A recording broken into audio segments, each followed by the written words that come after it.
বাচ্চাটা হাফেজে কোরআন হবে বলে বাপের কাছ থেকে উঠে এসে মায়ের কোল থেকে 8 বছরের 10 বছরের বাচ্চাটা আদর পায়, সেই রকম ছোট বাচ্চা ঘর ছেড়ে মা ছেড়ে বাবা ছেড়ে মাদ্রাসায় এসে যখন কোরআন শেখার জন্য বসেছে, আমার আল্লাহ বলে ফেরেশতারা যে মা তার সন্তানকে হাফেজ করার জন্য আলেম বানানোর জন্য কোরআনকে ভালোবেসে মাদ্রাসায় পড়িয়েছে পাঠিয়েছে, ওই আব্বা আম্মার জীবনের সমস্ত গুনাহগুলি মাফ করে দাও আর ওদের জন্য আল্লাহর আসমানের ফেরেশতারা রহমতের দোয়া করবে।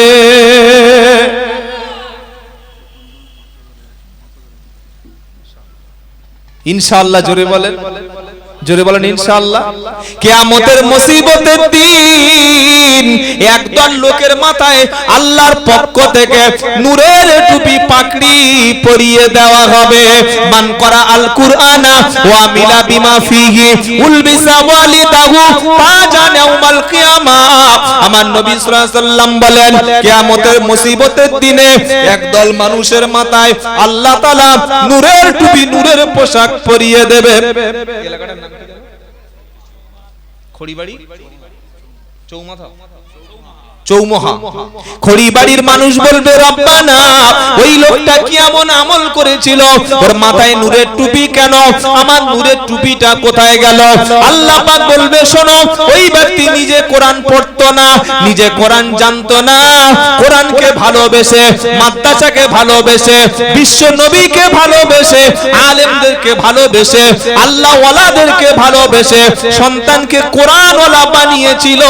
কোরআনকে যারা ভালোবেসে আমি আল্লাহ আমার পক্ষ থেকে কোরআন ওয়ালার বাবা মায়ের মাথায় আরশের সামনে তাদের পাকড়ি দিয়েছি।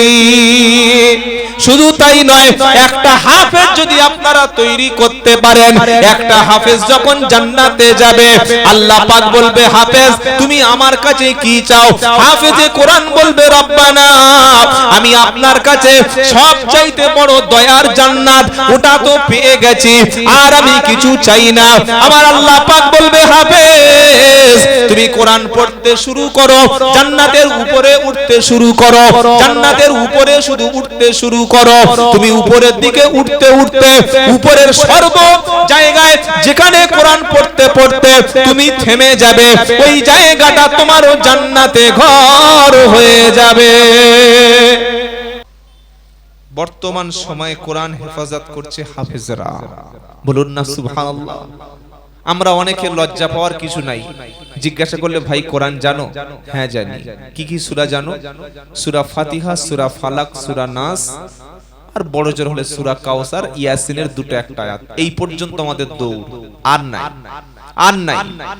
কিন্তু যারা হাফেজে কোরআন এক জায়গায় তাদের বসিয়ে দিন, পাশে আপনি কোরআন খুলে দেখুন, চোখ বন্ধ করে সূরা ফাতিহা থেকে সূরা নাস, আল্লাহু আকবার, 540টা রুকু, 6666টা কম বেশি আয়াত, 86430টি শব্দ, 3,23,770টি অক্ষর, আর 600 পৃষ্ঠার একটা এই রকম মোটা কিতাব নির্ভুল ভাবে বিশুদ্ধ ভাবে সহি ভাবে এক জায়গায় বসে চোখ বন্ধ করে যিনি পড়ে দিতে পারেন তার নাম হলো হাফেজে কোরআন। জোরে বলবেন না সুবহানাল্লাহ। কি গো বাবাজিরা, আমাদের সৌভাগ্য যদি এত ভালো হয়, আমরা যদি ভাগ্যটা পাল্টাতে চাই, যদি আজকের আমার একটা সন্তানকে হাফেজ বানাতে পারতাম আমার কপাল খুলে যেত। কারণ আল্লাহ পাক তিনি বলছেন কোরআন পাঠিয়েছি আমি, আর হেফাজতের দায়িত্ব স্বয়ং আমি আল্লাহ নিয়েছি, এটা হেফাজত করব হাফেজে কোরআনের দ্বারা। জোরে জোরে বলুন সুবহানাল্লাহ। কবি বলছেন যদি আগুন লেগে ধ্বংস হয় পৃথিবীর সব বইয়ের দোকান, তবু বিশ্ব থেকে হারাবে না পবিত্র কোরআন। সুবহানাল্লাহ বলার দরকার ছিল না? যদি আগুন লেগে ধ্বংস হয় পৃথিবীর সব বইয়ের দোকান, তবু বিশ্ব থেকে হারাবে না পবিত্র কোরআন। একবার জোরে হবে না? আরেকবার নারায়ে তাকবীর। যদি আগুন লেগে ধ্বংস হয়, যদি আগুন লেগে ধ্বংস হয় পৃথিবীর সব বইয়ের দোকান, তবু বিশ্ব থেকে হারাবে না পবিত্র কোরআন। জোরে বলেন না। যদি আগুন লেগে ধ্বংস হয় পৃথিবীর সব বইয়ের দোকান, তবু বিশ্ব থেকে হারাবে না পবিত্র কোরআন। কোরআন ধ্বংস করবে কেমন করে, কোরআন ধ্বংস করবে কেমন করে আগুনেরিতে। আজ বিশ্ব ভরা লক্ষ কোটি কুরআনের হাফেজ। কোরআন ধ্বংস করবে কেমন করে আগুনেরিতে। আজ বিশ্ব ভরা লক্ষ কোটি কুরআনের হাফেজ। তারা ছাপিয়ে আসমানি গ্রন্থ, তারা ছাপিয়ে আসমানি গ্রন্থ, বাঁচাবে ইসলামের ঈমান। বিশ্ব থেকে হারাবে না পবিত্র কোরআন, বিশ্ব থেকে হারাবে না পবিত্র কোরআন। যদি আগুন লেগে ধ্বংস হয় পৃথিবীর সব বইয়ের দোকান, তবু বিশ্ব থেকে হারাবে না পবিত্র কোরআন।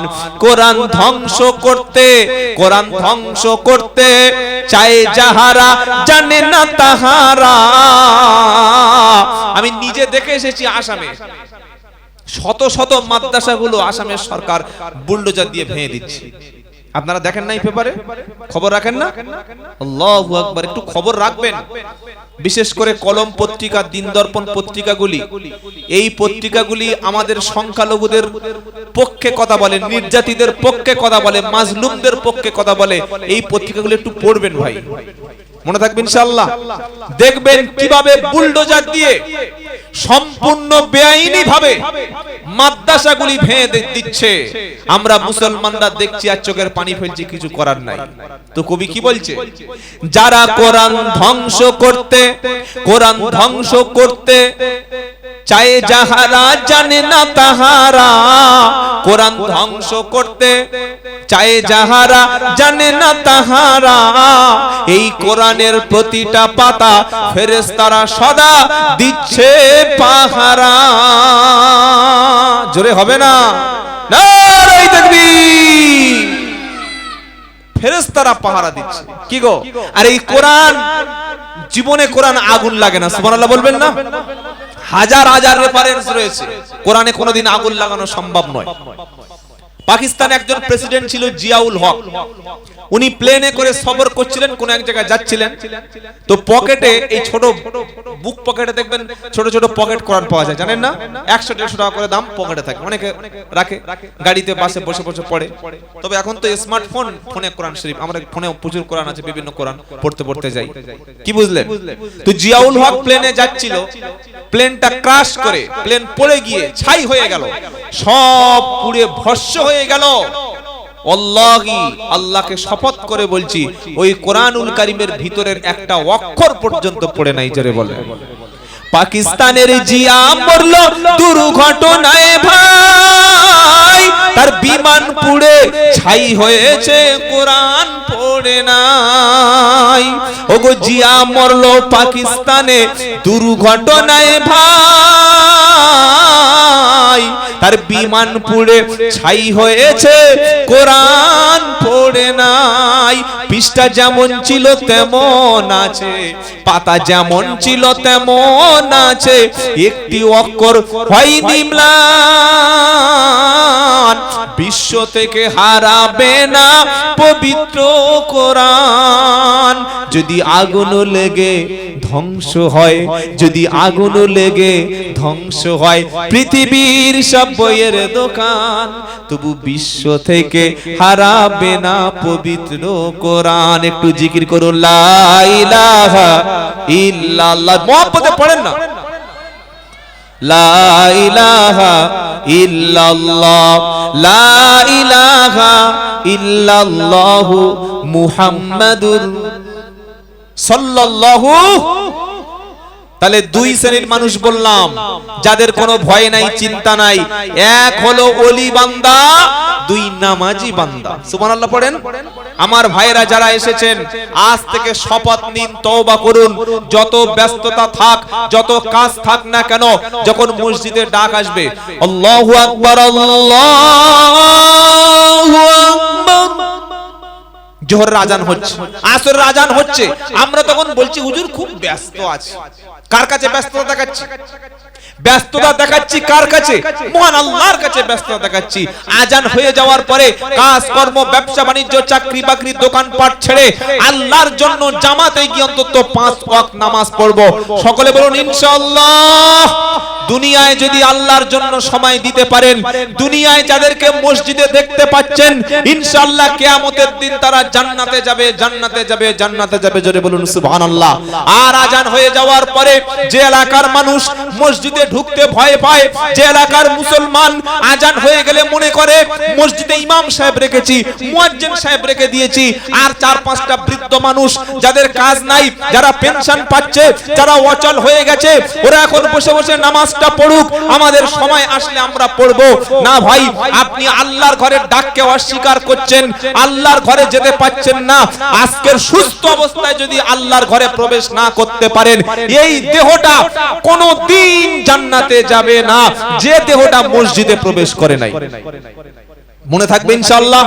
আর আমরা যারা নামাজ পড়ি, আমরা মনে করি আমি নামাজ পড়লাম, আমার জান্নাত হয়ে গেল, কে কি করছে দেখার দরকার নাই। আবার কিছু কিছু মুসলমান বলে যুগ জামানা ভালো নয়, খবরদার, ও যে যা পাচ্ছে করুক, কিছু বলতে যাস না। বলে কি বলে না? যদি কোনো মানুষ বলে শোনেন বর্তমান যুগটা খুব খারাপ, বাবা অন্যায়ের প্রতিবাদ করতে যাস না, ও কে নামাজ পড়ছে না পড়ছে তোর তো জ্বালা কিসের? তুই যা করছিস তাই কর, তোর নিজের দেখ, রাস্তাটা দেখ, ও কারণ নিয়ে ভাবতে হবে না। এই কথা বলা মানে তার ঈমান আছে বলে সন্দেহ আছে। বাইরের লোককে নামাজ পড়ছে না পড়ছে দেখা দরকার আছে? কে তোর বলেছে লোককে নামাজি বানাতে? কে বলেছে? রাস্তা থেকে যাচ্ছে, 5টা ছেলে দাঁড়িয়ে আছে, আসসালামু আলাইকুম ভাই, চলো মসজিদে যাই। আসসালামু আলাইকুম ভাই, তুমি তো মুসলমান, হাতটা ধরে মসজিদে নিয়ে যাই। সপ্তাহে একদিন জুমার দিন নামাজ পড়তে মসজিদে গিয়েছেন, এমনও মুসলমান যে জুমার নামাজ পড়ে না, আছে না ভাই? তবে আপনাদের এলাকায় নাই। কি গো, আমাদের চাম্পাটি আছে, বারাইপুরে আছে, জুমার নামাজ পর্যন্ত পড়ে না মুসলমান। আর কুরবানির সময় বলুন একা 5 কেজি মেরে দেবে, কি খাবে? কথা বলে না, শুধু গোশ, গরুর গোশ, তা আবার কলিজা খাচ্ছে। ঈদের দিন একা 2 কেজি বসে খাচ্ছে, আর বলছে গরুর গোশ না খেলে মুসলমান থাকে। তোর গোশ ছাড়িয়ে নেবে, সময় আসছে, সামনে দাঁড়া, গোশ ছাড়িয়ে নেবে শরীর থেকে। আপনি ভুলে যাচ্ছেন বাবরি মসজিদ সহ পশ্চিম বাংলার জমিনে অথবা ভারতবর্ষের জমিনে যতগুলো মসজিদ বেদখল হয়েছে, প্রত্যেকটি মসজিদ বেদখল হওয়ার কারণ হলো মুসলমানরা এই মসজিদগুলিতে আবাদ করা ছেড়ে দিয়েছে। কি বলছি বোঝাতে পারছি না আপনাদের? যখন আজান হওয়ার পরে মসজিদে লোক যাচ্ছে না, আজান হওয়ার পরে 4-5জন লোক নামাজ পড়ছে, তখন এলাকার অন্যান্য কমিউনিটির লোক দেখছে, আরে ফালতু এদের দেখে লাভ কি আছে, দখল করে নে। এই ভাই বসো বসো বসো বসো, কি দেখছো? বসো, এই ছেলেরা বসো। বাবাজিরা, আল্লাহওয়ালা ভাইরা, তাই সকলে নিয়ত করুন, আমি নামাজ পড়তে যাব, সাথে সাথে আমার ছেলেকে, আমার ভাইপোকে, আমার পাড়া প্রতিবেশীকে, একটা যদি বেনামাজি মুসলিম মহল্লায় থাকে, ইমাম সাহেব সহ, ইমাম সাহেবের সাথে মুসাল্লি যারা আছেন তারাও চিন্তা করবে, তাদের মনের মধ্যে একটা কষ্ট হবে যে আমি তো নামাজ পড়লাম, আমি তো জাহান্নাম থেকে বেঁচে গেলাম, আমার বেটাটা জাহান্নামে পড়বে, আমার ভাইপোটা জাহান্নামে যাবে, আমার প্রতিবেশী একসঙ্গে যারা চলাফেরা করি তারাও জাহান্নামে যাবে, আমি মুসলমান হয়ে কিভাবে সহ্য করব? তাই তাদের হাতে ধরে পায়ে ধরে মসজিদে নিয়ে যাব। এটা করতে পারে যারা আল্লাহর কাছে সবচাইতে খাঁটি বান্দা, তারা। সুবহানাল্লাহ বলতে মন চায় না? কি গো, বলে হুজুর বর্তমান যুগ জামানা ভালো না, সব বলার দরকার নাই, যে যা পাচ্ছে করুক, এরকম কিছু লোক বলে কি বলে না? এই বলে কি বলে না? যা পারছো তুমি তোমার মতো থাকো, তুমি নামাজ পড়ো, তুমি লোকের মাথা ঘামাচ্ছ কেন? আর নবী কি বলছেন? মান রাআ মিনকুম মুনকারা ফালিগাইর বিয়াদিহি ফাইল্লাম ইয়াস্তাতি ফাবিলিসানিহি ফাইল্লাম ইয়াস্তাতি ফাবিকলবিহি যালিকা আদওয়াফুল ঈমান। নবীর কথা শোনাচ্ছি, এতক্ষণ আল্লাহর কথা শোনাচ্ছিলাম, শুনছেন আপনারা? আমার দিকে খেয়াল করুন। নবী বললেন মান রাআ মিনকুম মুনকারা, যদি তুমি দেখো কোনো অন্যায় হচ্ছে তোমার চোখের সামনে, তোমার সমাজে যদি কোনো অন্যায় হয়, তোমার সমাজে যদি কোনো পাপের কাজ হয়, সর্বপ্রথম তাহলে মান রাআ মিনকুম মুনকারা ফালিগাইর বিয়াদিহি, হে মুসলমান, তোমার সমাজে যদি কোনো অন্যায় হয়, তোমার সমাজে কোনো জুলুম নির্যাতন হয়, শরীয়ত বিরোধী কোনো কাজ হয়, সর্বপ্রথম তোমার কাজ হলো হাত দিয়ে, পাওয়ার দিয়ে, শক্তি দিয়ে ঐক্যভাবে ওই অন্যায়ের প্রতিবাদ করে অন্যায় অপকর্ম শরীয়ত বিরোধী কাজটা রুখে দেওয়া। সুবহানাল্লাহ পড়েন। প্রথমে ক্ষমতা দিয়ে রুখে দাও, যদি তোমার ক্ষমতা থাকে। আর তুমি যদি পঙ্গু লোক হও, বাবা আমার দরকার নেই, আমি আমার মতো থাকি, ঈমান যদি কমজোরি হয়, ফাইল্লাম ইয়াস্তাতি ফাবিলিসানিহি, হাত চালানোর মতো, প্রতিবাদ করার মতো ঈমান যদি না থাকে, ক্ষমতা দিয়ে কাজটা বন্ধ করার মতো ঈমান যদি তোমার না থাকে, ফাইল্লাম ইয়াস্তাতি ফাবিলিসানিহি, কমপক্ষে তুমি জবান দ্বারা প্রতিবাদ করো, কমপক্ষে তুমি মুখ খুলতে শুরু করো। তুমি দেখছো একজন অন্যায় করছে, তুমিও চোখ বুজে সহ্য করছো, অন্যায় করে যে আর অন্যায় থেকে সহ্য করে যে, দুজনে হলো সমান পাপী, দুজনে। আচ্ছা, আলেমদের কি ভূত ধরেছে? কেন সুদ, ঘুষ, জেনা, ব্যভিচার, মদ, এই সমস্ত হারাম জিনিস কেন এরা আমরা চিল্লাই কেন? আমাদের কি কুকুরে কামড়েছে না আমাদের জলাতঙ্ক রোগ হয়েছে? কি দরকার চিল্লানো? Doctor, master, engineer, police officer, MP, মন্ত্রী, মিনিস্টার, এমএলএ, প্রধান, ডিএসএফ, তারপর বিডিআর, তারপরে কি বলেন বিডিও, এসডিও, কেউ তো প্রতিবাদ করছে না। খালি ইমাম সাহেব জুমার দিন চিল্লাচ্ছে আর আলেমরা জলসার ময়দানে চিল্লাচ্ছে। চিল্লাচ্ছে না চিল্লায় না? কি স্বার্থটা আমাদের পড়েছে? কেন? আপনাদের বলে, আপনাদের খারাপ বড় বড় কথা বলে আমাদের কি লাভ আছে? এটা নিজেদের স্বার্থ নয়, আপনারা সাধারণ মানুষ আমরা যেন জাহান্নাম থেকে বেঁচে যাই, তাই অন্যায় দেখে সর্বপ্রথম প্রতিবাদ করে আলেমেরা। জোরে বলুন না সুবহানাল্লাহ। আল্লাহর নবী কি বলছেন? শরীয়ত বিরোধী, দ্বীন বিরোধী, ইসলাম বিরোধী কোন কাজ দেখলে তুমি হাত দিয়ে, ক্ষমতা দিয়ে রুখে দাও। হাত দিয়ে প্রতিবাদ করার ক্ষমতা তোমার নাই, তোমার অত বড় কলিজা নাই, তোমার অত বড় ঈমান নাই। ফাইল্লাম ইয়াস্তাতি ফাবিলিসানিহি, তুমি কমপক্ষে মুখ দিয়ে প্রতিবাদ করো, মুখ খোলো। ফাইল্লাম ইয়াস্তাতি ফাবিলিসানিহি, মুখ দিয়ে প্রতিবাদ করার হিম্মত যদি না থাকে, মুখ দিয়ে প্রতিবাদ করার ঈমান যদি তোমার না থাকে, তোমার অতটা ঈমান নাই যে অন্যায় দেখে তুমি মুখ খুলতে পারবে, তাহলে তোমার জন্য একটা রাস্তা খোলা আছে। সেটা কি? নবী পাক সাল্লাল্লাহু আলাইহি বললেন ফাইল্লাম ইয়াস্তাতি ফাবিলিসান ফাবিকলবিহি, কমপক্ষে তুমি অন্তরের অন্তরস্থল থেকে ঘৃণা করে ওর থেকে দূরে সরে যাও। লটারির টিকিট মসজিদের কাছেই বিক্রি হচ্ছে, মদের ঠেক চলছে, সমাজে হারাম অনুষ্ঠান চলছে, পাড়ার ছেলেরা গান বাজনা চালাচ্ছে প্রকাশ্য জুমার দিনে, বিয়ে বাড়িতে হারাম অনুষ্ঠান চলছে, বিভিন্ন রকমের শরীয়ত বিরোধী বরখেলাপ কাজ হচ্ছে, মসজিদ কমিটি চুপ আছে, ইমাম সাহেবকে চুপ করিয়ে রেখেছে, জলসায় বক্তা আসবে তাকেও বলতে দিচ্ছে না, যে একজন জ্ঞানী ব্যক্তি প্রতিবাদ করবে তাকেও বলতে দিচ্ছে না। তাহলে সমাজটা ধ্বংস হবে কি হবে? হবে কি হবে না? এখনো কিন্তু হাদিস শেষ হয়নি। নবী বললেন মুখ দিয়ে হাত দিয়ে প্রতিবাদ করা হচ্ছে ফার্স্ট ক্লাস ঈমান, মুখ দিয়ে প্রতিবাদ করা সেকেন্ড ক্লাস ঈমান। আর হাত, মুখ চলে না, হাতও চলে না, হাত চলে না, মুখ খোলে না, অন্তর দিয়ে ঘৃণাও পর্যন্ত অন্যায় দেখে যে করে না, আল্লাহর নবী বলছেন তার কোনো ঈমান নাই। এটা মুসলিম শরীফের এই অংশ লেখা আছে, অন্তর দিয়ে যে ঘৃণা করে হারাম কাজ দেখে, শরীয়ত বরখেলাপ কাজ দেখে, অন্যায় দেখে, তার দুর্বল ঈমান। অন্তর দিয়ে ঘৃণা করা হলো তালিকা আদওয়াফুল ঈমান। অন্তর দিয়ে যদি ঘৃণা করে আমি দূরে সরে না যাই, ঈমানের সামান্য সরিষা পর্যন্ত আমার ভিতরে। খুব কষ্ট হচ্ছে শুনে আপনাদের, কি গো ভাইরা? তাই নিয়ত করুন, আমি যখন নামাজে যাব আমার যতগুলো ছেলে দেখবো রাস্তায় বেনামাজি, তাদেরকে আমি ডেকে নিয়ে মসজিদে যাব। বলুন ইনশাআল্লাহ, বলেন ইনশাআল্লাহ।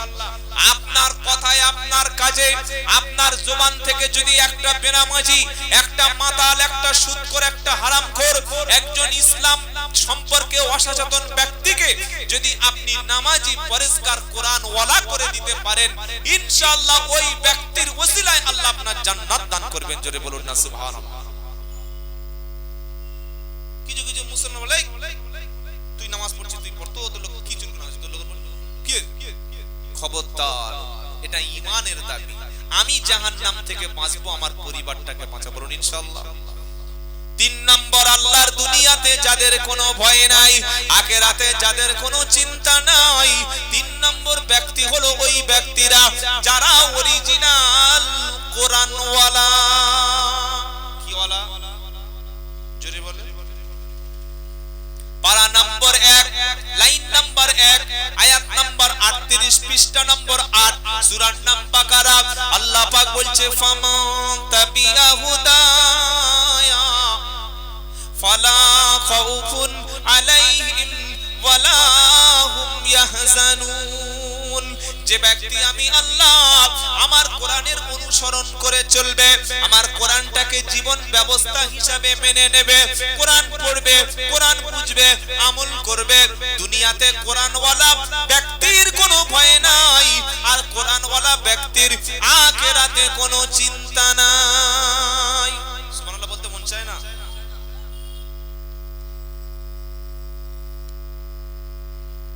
তবে এই যা যুগ জামানা পড়েছে ভাই, আপনি যদি কোরআনের একজন পরিপূর্ণ অনুসারী হন, সুন্নাহ অনুযায়ী চলেন, ইসলাম অনুযায়ী চলেন, আপনার প্রতিটা পদে পদে কিন্তু বিপদ আছে। আছে না? আছে না? কি বলছি?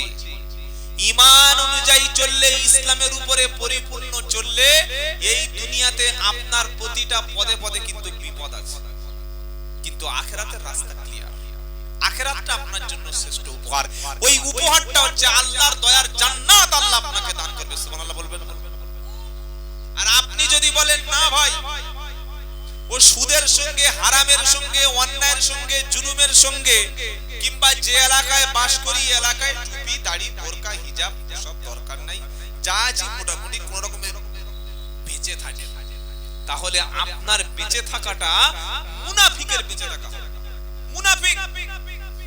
আমার গ্রামের সমস্ত মানুষ যদি একদিকে চলে যায়, আমার দেশের সব মানুষ যদি অন্যায়কে সাপোর্ট করে, আমার পৃথিবীর 800 কোটি মানুষ যদি হারামের দিকে ঝুঁকে পড়ে, আমি এমন কোরআনের অনুসরণ করব যে আমার জীবন চলে যায় যাবে, আমার জান চলে যায় যাবে, তারপরে কোরআন আমি ছেড়ে দেব না। বলুন ইনশাআল্লাহ। এই ঈমান তৈরি করতে পারা যাবে? এই ঈমান তৈরি করতে পারা যাবে? যাবে কি যাবে না? জোরে বলেন। যদি এই ঈমান তৈরি করতে পারেন ইনশাআল্লাহ, তাহলে কিয়ামতের দিন আল্লাহ এবং তার রাসূল করিম সাল্লাল্লাহু আলাইহি সাল্লামের, আল্লাহর অশেষ দয়ায়, রাসূল করিম সাল্লাল্লাহু আলাইহি সাল্লামের সুপারিশে আল্লাহর দয়ার অশেষ জান্নাতে চলে যাবেন। জোরে হবে না সুবহানাল্লাহ? আর অন্যায় দেখে যদি প্রতিবাদ না করেন, যদি টুপি, দাড়ি, পাঞ্জাবিকে ঘৃণার চোখে দেখেন, আলেম ওলামাদেরকে যদি প্রতি মহব্বত না থাকে, মাদ্রাসার প্রতি যদি মহব্বত না থাকে, অনেক মুসলমান শুনেছি পয়সাওয়ালা মুসলমান প্রকাশ্য বলে বেড়াচ্ছে, এই মাদ্রাসা পড়ে কি লাভ আছে রে? মাদ্রাসা করে কি লাভ আছে? ছেলেরা খালি মাদ্রাসা পড়বে, মাদ্রাসা পড়বে, কি হবে? হয় মসজিদে ইমামতি করবে, আর নয় মাদ্রাসায় ওই ছেলেদেরকে পড়াবে। ওতে কোনো লাভ আছে? ডাক্তার, মাস্টার, ইঞ্জিনিয়ার, উকিল, ব্যারিস্টার সবকিছু তৈরি কর, সব তৈরি হবে, কিন্তু কোরআন নাই। ডাক্তার আছে, ডাক্তারের মধ্যে কোরআন নাই। মাস্টার আছে, মাস্টারের মধ্যে কোরআন নাই। ওই ডাক্তার, ওই মাস্টারের দাম আল্লাহর কাছে 4 পয়সা। কি বুঝতে পারলেন? আর কোরআন ওয়ালা ডাক্তার, কোরআন পড়া মাস্টার, কোরআন পড়া পুলিশ অফিসার, কোরআন পড়া একজন রাজনীতিবিদ সব চাইতে বেশি আল্লাহকে ভয় করে। জোরে হবে না সুবহানাল্লাহ? কারণ এই কোরআন মানুষকে অন্ধকার থেকে আলোর পথে নিয়ে আসে। আল্লাহ পাক বলছে, আলিফ লাম রা, কিতাবুন আনজালনাহু ইলাইকা লিতুখরিজা নাসা মিনায-যুলুমাতি ইলান-নূর।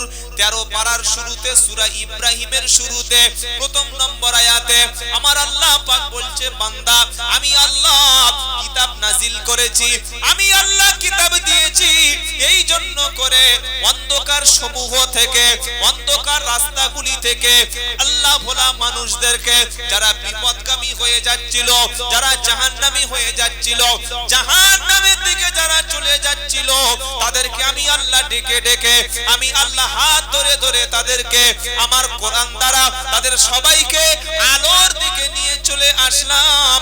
ওই আলোটা হলো নূর, আলোটা হলো ইসলাম, আলোটা হলো মুহাম্মদ মুস্তাফা সাল্লাল্লাহু আলাইহি সাল্লাম, আলোটা হলো কোরআন।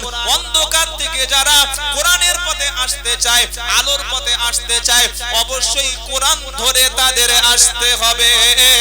আর কোরআন যাদের সাথী হবে, দুনিয়াতে ভয় নাই, কোরআন ওয়ালাদের আখিরাতে চিন্তা নাই।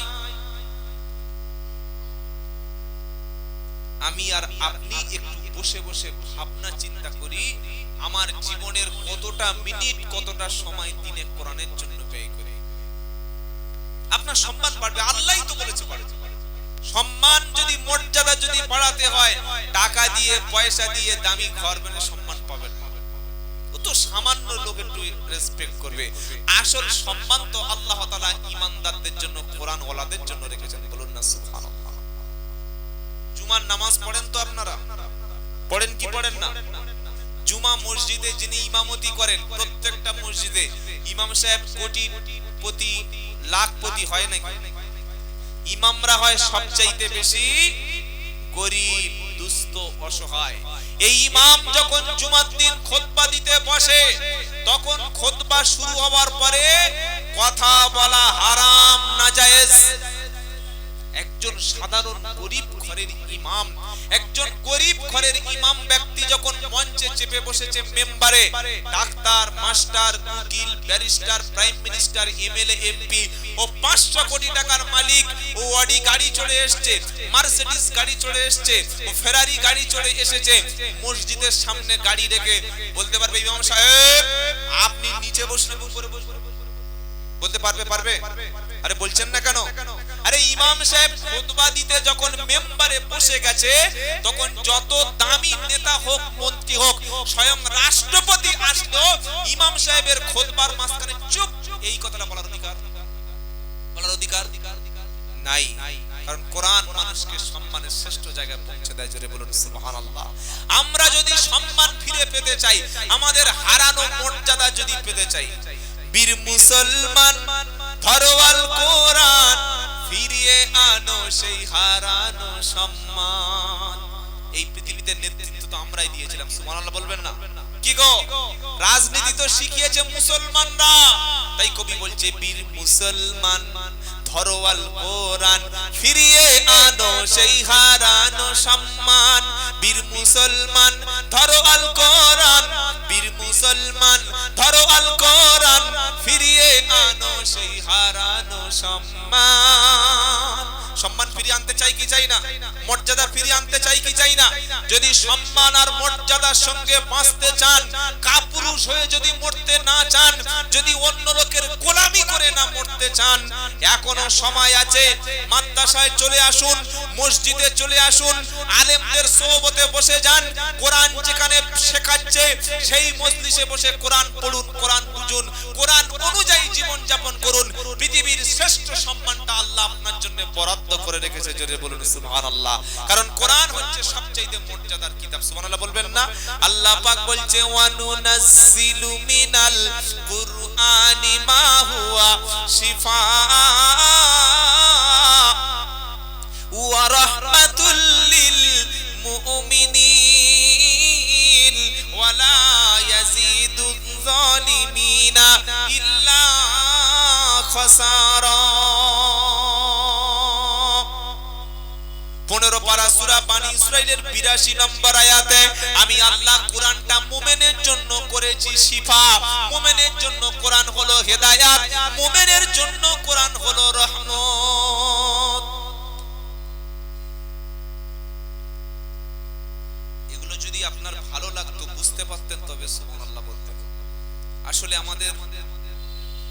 মাথায় অন্য জিনিস ঘুরপাক খাচ্ছে।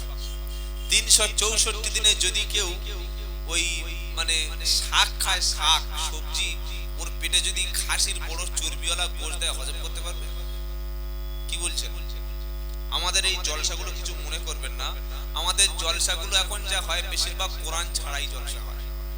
কোরআন আর হাদিস ছাড়াই এখন একটা দামি বাঘের ঘটনা ধরলো, টান একটা মেরে দিল, শ্রোতা পুরো হা করে আছে, কখন বাঘটা ধরে খাবে। শ্রোতা শুনে যে 2 ঘন্টা কখন পেশাব লেগে যাই, তাড়াতাড়ি যাস না, আগে বাঘের ঘটনা শেষ হয়ে গেল। একটা জিনিস মাথায় নিতে পারে না। মনে রাখবেন, কোরআনের আলোচনার চাইতে শ্রেষ্ঠ আলোচনা পৃথিবীতে একটাও নাই। আমি আব্দুল্লাহ জুবায়ের বলছি, আজকের 2025 সালের জানুয়ারি মাস, তাই তো? আজকের কত? ফেব্রুয়ারি মাস, ফেব্রুয়ারি 5 তারিখ। আমার কথাটা শুনে আপনার মসজিদের ইমাম সাহেবের কাছে বসে আপনি কাল থেকে কোরআন পড়া শুরু করুন। 1 বছর চেষ্টা করুন, কোরআন শিখুন, কোরআন আরবিতে তেলাওয়াত করুন। আর আরবিতে তেলাওয়াত করার সাথে সাথে আপনাদের দুটো হাত ধরে করজোড় করব, করজোড় করে বলে যেতে চাই, প্রত্যেকের বাড়িতে একটা করে কোরআনুল কারীমের বাংলা অনুবাদ রাখবেন। কি বললাম? শুনতে পেয়েছেন? শুনতে পেয়েছেন কি বললাম?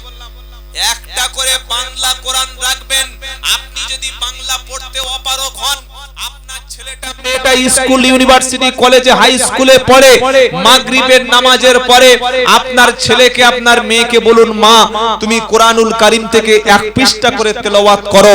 1টা পৃষ্ঠা বাংলা, আল্লাহ কি বলেছে বাংলা একটু পড়ে শোনাও। আমি আব্দুল্লাহ জুবায়ের বলছি, প্রত্যেকদিন 1 পৃষ্ঠা করে মাগরিব বা সন্ধ্যার পরে আল্লাহর কালামটা নিজের মাতৃভাষায় পড়ে দেখুন। 1 বছর কন্টিনিউয়াস যদি আপনি শোনেন, ইনশাআল্লাহ আপনার জীবন, আপনার ভাগ্য, আপনার চরিত্র, আপনার স্বভাব, আপনার আখলাক একজন ঈমানওয়ালা, একজন সাহাবাওয়ালা জিন্দেগি তৈরি হয়ে যাবে। জোরে বলুন সুবহানাল্লাহ। এই 1 সপ্তাহ আগে বাংলাদেশের একজন প্রাক্তন মন্ত্রী, হিন্দু, তিনি মুসলমান হয়ে গেছে। সাংবাদিকরা বললেন, আপনি কি দেখে মুসলমান হলেন? তিনি বললেন, আমি কোন মুসলমানের টুপি, দাড়ি, পাঞ্জাবি ওয়াজ শুনে মুসলমান হইনি। কারণ আমাদের ওয়াজের মধ্যে একে অপরের বিরুদ্ধে কাফের ফতোয়া আছে না নাই? কি গো, জলসায় বসার উপায় নাই, ওই হুজুর কাফের, ওই হুজুর আসলে আমি যাব না, উমুক হুজুর আমাদের দলের না। এই যে ভাগাভাগি সাধারণ মানুষের মধ্যে কারা করছে? কারা করছে ভাগাভাগি? সাধারণ মুসলিম মহল্লার মধ্যে এক রাজনীতির কারবারিরা ভাগাভাগি করে, আর 2 নম্বর স্বার্থপর হুজুরগুলো জলসায় এসে ভাগাভাগি করে। করে কি করে না? সাধারণ মানুষের মধ্যে বিষ ঢুকে দিচ্ছে, অমুক হুজুরের বক্তব্য শোনা যাবে না, অমুক বক্তা আসলে আমরা যাব না, অমুক বক্তাকে মঞ্চে চাপাবি না। আমরা এই কথাগুলো কেন বলছি না?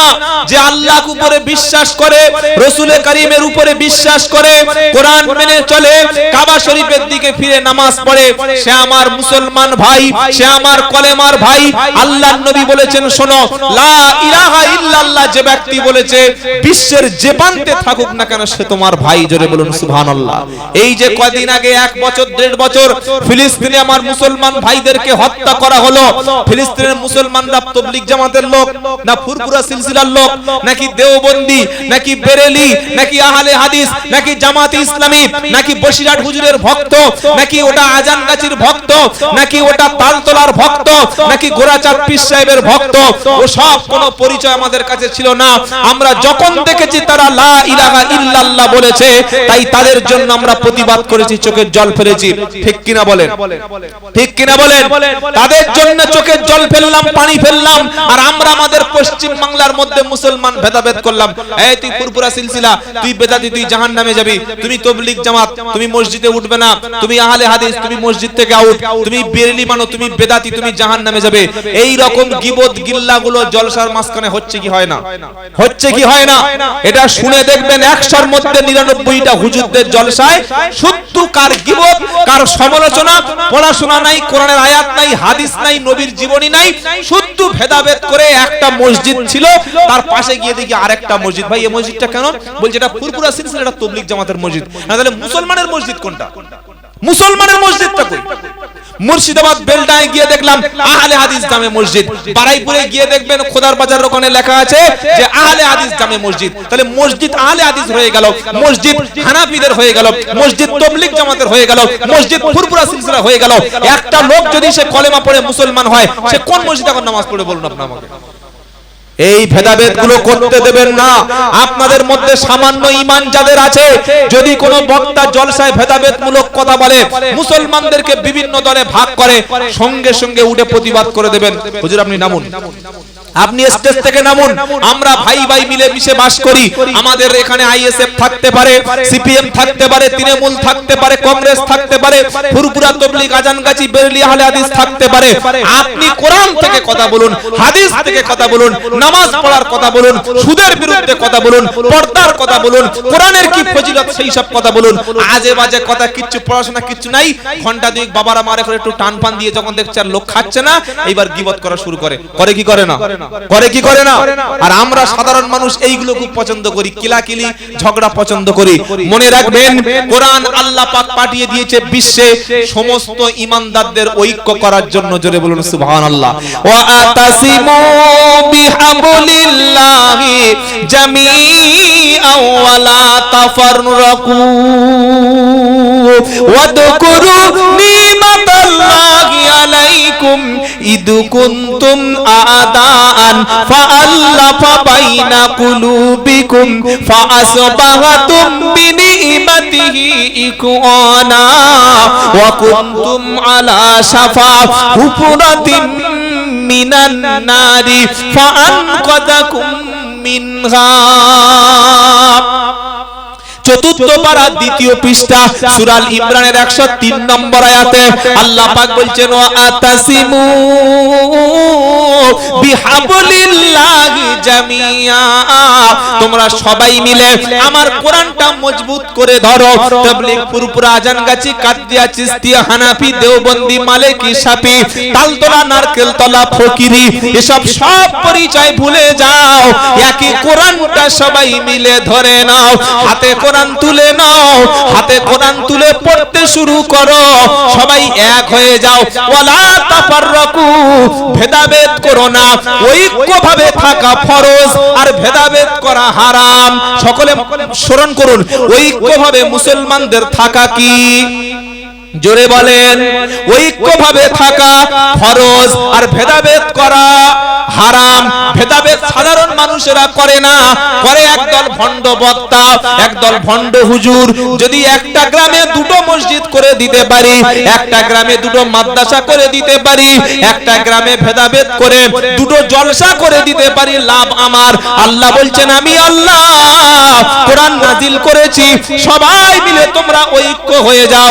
ওয়ালা তাফাররাকু, ভেদাভেদ করো না।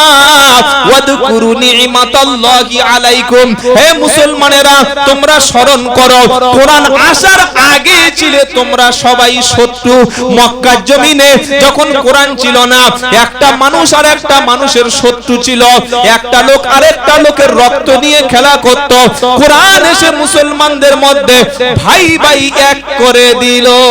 মক্কার মুসলমান, মদিনার মুসলমান, কাশ্মীরের মুসলমান, ইংল্যান্ডের মুসলমান, হিন্দুস্তানের মুসলমান, শ্রীলঙ্কার মুসলমান, সবাই যখন হজে যায় তখন একে অপরের সঙ্গে সালাম দিয়ে বুকে বুকে হাতে হাতে মিলে নেয়, কারণ কোরআন এসে মানুষকে এক করে দিয়েছে। আর আমাদের জলসাগুলোতে গিয়ে বসলে যেন আমাদের পাশে শত্রু বসে আছে, এমন বয়ান হচ্ছে, এমন বক্তব্য হচ্ছে। ছি ছি ছি ছি ছি। এই সময় এখনো কিলাকিলি মারামারি করছি, কবে জাতির হুঁশ ফিরবে ভাই? যে সময় মুসলমানদের ধরে ধরে মারা হচ্ছে টুপি দাড়িকে।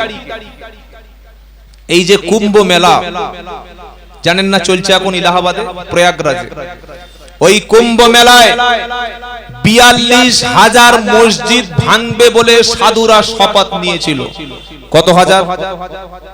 আপনারা খবর দেখেন নাই? 42,000 মসজিদ ভাঙবে বলে এক শ্রেণীর উগ্র সাম্প্রদায়িক ব্যক্তি তারা শপথ নিয়েছিল যে আমরা কুম্ভ মেলা থেকে শপথ নিচ্ছি 42,000 মসজিদ ভাঙবো। সেটা পত্রিকায় প্রকাশ হয়েছিল, চ্যানেলে বিভিন্ন খবরে দেখিয়েছিল। কিন্তু যখন দেখতে পেলাম যে কুম্ভ মেলায় মানুষ লক্ষ লক্ষ মানুষ পদপিষ্ট হয়ে পানি পেল না, খাবার পেল না, অসুস্থ হয়ে চিকিৎসা হলো, উত্তর প্রদেশের ওই মুসলমানগুলি তাদের মসজিদ খুলে দিয়ে 25 থেকে 30 হাজার মানুষদেরকে মসজিদের মধ্যে চিকিৎসা দেওয়া, খাবার দেওয়া, পানি দেওয়ার ব্যবস্থা করেছে। বলুন আলহামদুলিল্লাহ। তুমি অদম হলে আমি কি অদম হব? তুমি যদি আমার পায়ে কুকুর হিসাবে কামড়ে দাও, আমি কি কুকুর হিসাবে তোমার কামড়ে দেব? কোনদিন না। ভারতবর্ষে কিছু ভালো মানুষ থাকবে, হিন্দুদের মধ্যেও থাকবে, মুসলমানদের মধ্যে থাকবে, জৈনদের মধ্যে থাকবে, যারা ধর্ম, যারা জাতি, যারা কখনো ভেদাভেদ দেখে না। ইসলাম আমাকে এটাই শিখিয়েছে, তোমার পাশে যদি একজন ক্ষুধার্ত মানুষ থাকে, তুমি পেট পর্যন্ত খেলে তুমি মুসলমান নও। তোমার ক্ষুধার্ত মানুষ পাশে বাস করে, হিন্দু দেখো না, মুসলমান দেখো না, জৈন দেখো না, শিখ দেখো না, আগে দেখো সে মানুষ, আগে দেখো সে মানুষ কিনা। তাই কুম্ভ মেলায় মুসলমানরা দেখিয়ে দিয়েছে, তোমরা 42,000 মসজিদ ভাঙবে বলে শপথ করেছিলে, কিন্তু আমরা মুসলমানরা এতটা ইতর নই, এতটা নিচু নই, এতটা সাম্প্রদায়িক নই। আমরা তোমাদের এই রকম একটা করুণ পরিস্থিতিতে মুসলমানরা মসজিদগুলো খুলে দিয়ে হাজার হাজার হিন্দু ভাইদের পানি, থাকার, খাওয়ার ব্যবস্থা করে দিয়েছে। বলুন আলহামদুলিল্লাহ। এটা আপনারা দেখেছেন না দেখেন নাই? দেখেছেন না দেখেন নাই? আর একটা খবর বলি, শুনে রাখেন। আমি বারবার আপনাদের এতক্ষণ বলছিলাম, ন্যায়ের পক্ষে থাকুন, কোরআনের পক্ষে থাকুন, সম্প্রীতির পক্ষে থাকুন, ভালোবাসার পক্ষে থাকুন, দ্বীনের পক্ষে থাকুন, ইসলামের পক্ষে থাকুন, শান্তির পক্ষে থাকুন। গতকাল একটা ঘটনা ঘটেছে এই সোনার বাংলায়, সম্প্রীতির বাংলায়। একটা ছেলে, তার নাম হচ্ছে রেজাউল ইসলাম। ওই ছেলেটি বাংলাদেশে বিশ্ব ইজতেমা থেকে ফিরছিল। সীমান্তে গেদে লোকাল আছে না, গেদে লোকাল, ওখান থেকে ট্রেন আসে শিয়ালদা, রানাঘাট। ট্রেনটা ঢোকার মুখে আমাদের এই শান্তির বাংলায় যারা হিন্দু মুসলমান দাঙ্গা চায়, যারা মসজিদ মন্দিরকে লেলিয়ে দিতে চায়, যারা ফায়দা নিতে চায়, ওই রকম 10-12টা সাম্প্রদায়িক দেশ বিরোধী, যাদের জন্মের ঠিক আছে কিনা ডিএনএ টেস্ট করলে বোঝা যাবে, যারা এই দেশে দাঙ্গা করে ক্ষমতায় আসতে চায় বাংলায়, এই রকম 10-12টা অশান্তির ছেলে, তারা আমার ভাই রেজাউল ইসলামের মাথায় টুপি ছিল, মুখে দাড়ি ছিল, টেনে তাকে বলতে লাগলো, তুই বাংলাদেশ থেকে এদেশে এসেছিস। মারতে মারতে তার মাথাটা ঠুকে দেওয়া হলো, দাড়ি টেনে ছিঁড়ে নেওয়া হলো, রুমাল কেড়ে নেওয়া হলো।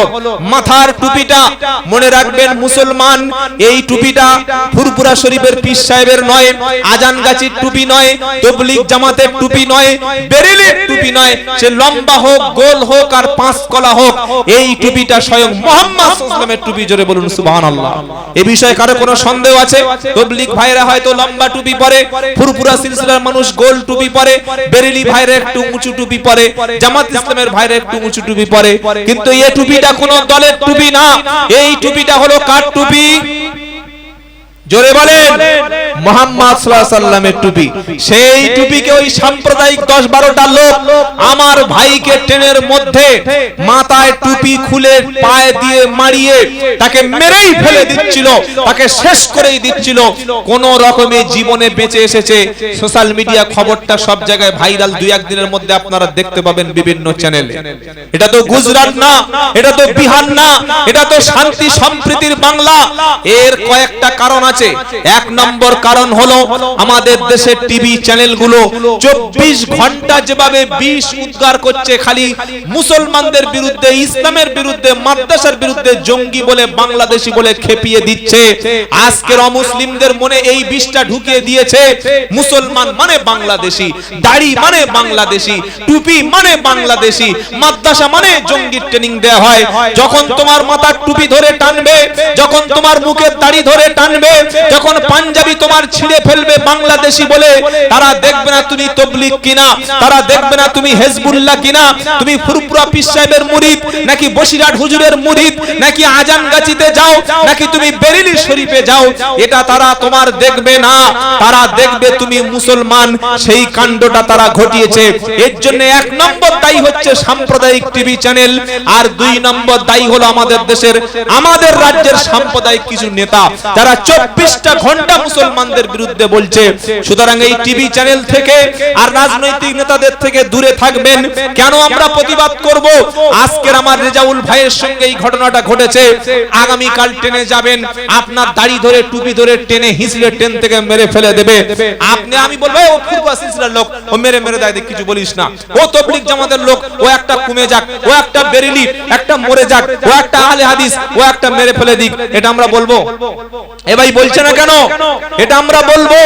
আমি অন্তরস্থল থেকে প্রতিবাদ করি ওই ভাইয়ের জন্য। সেই সাথে সাথে সকলে জানেন আমাদের একজন মুসলমান নেতা তিনিও প্রতিবাদ করেছেন, নওশাদ সিদ্দিকী সাহেব, আলহামদুলিল্লাহ বলেন, তিনিও প্রতিবাদ করেছেন। আমি মুখ্যমন্ত্রী মমতা ব্যানার্জির কাছে এবং সমস্ত মন্ত্রীদের কাছে বলবো, আপনারা অবশ্যই সংখ্যালঘুদের জানমালের নিরাপত্তার ব্যবস্থা করুন। পশ্চিম বাংলার জমিনে টেনে বাসে দাড়ি টুপিওয়ালা মুসলমানকে পেটানো হবে, তাকে হত্যা করা হবে, আর আপনারা বড় বড় কথা বলবেন, এটা অন্তত মেনে নেওয়া যাবে না। 10-12 জন হিন্দু ভাই এই কাজ করেছে বলে আমরা পুরো কমিউনিটির মানুষকে কখনো খারাপ বলতে পারি না। কারণ বাংলায় শান্তিপ্রিয় হিন্দু বাস করে, শান্তিপ্রিয় মুসলমান বাস করে। অবিলম্বে এই কাজটা যারা করেছে, গতকাল ট্রেনে রানাঘাটে আমার ভাইকে মেরেছে, মেরেই ফেলে দিচ্ছিল, আমরা 24 ঘন্টার মধ্যেই দোষীদেরকে উপযুক্ত শাস্তির ব্যবস্থা করছি। আপনারা কি একমত? আপনারা কি একমত? ইনশাআল্লাহ বলেন, নিয়ত করুন। এই যে সুন্দর মক্তব আছে, সুন্দর মক্তবটা আমার হযরত বলছিলেন যে রমজানের পর থেকে এটা একটা হিপস খানার ব্যবস্থা করবে। আলহামদুলিল্লাহ বলেন, বলেন আলহামদুলিল্লাহ। হিপস খানা কি? আমার আপনার কলিজার টুকরা সন্তান ফজরের নামাজ পড়ে মাদ্রাসায় এসে ওযু করে কোরআন নিয়ে বসে বসে আল্লাহর কালাম পড়বে। যখন আউযু বিল্লাহ বিসমিল্লাহ বলে ছোট্ট মাসুম বাচ্চা, মা ঘুম থেকে ডেকে দিয়েছে, বাচ্চা এসে ওযু করে মাদ্রাসায় ঢুকে পড়তে শুরু করেছে, ইয়াসিন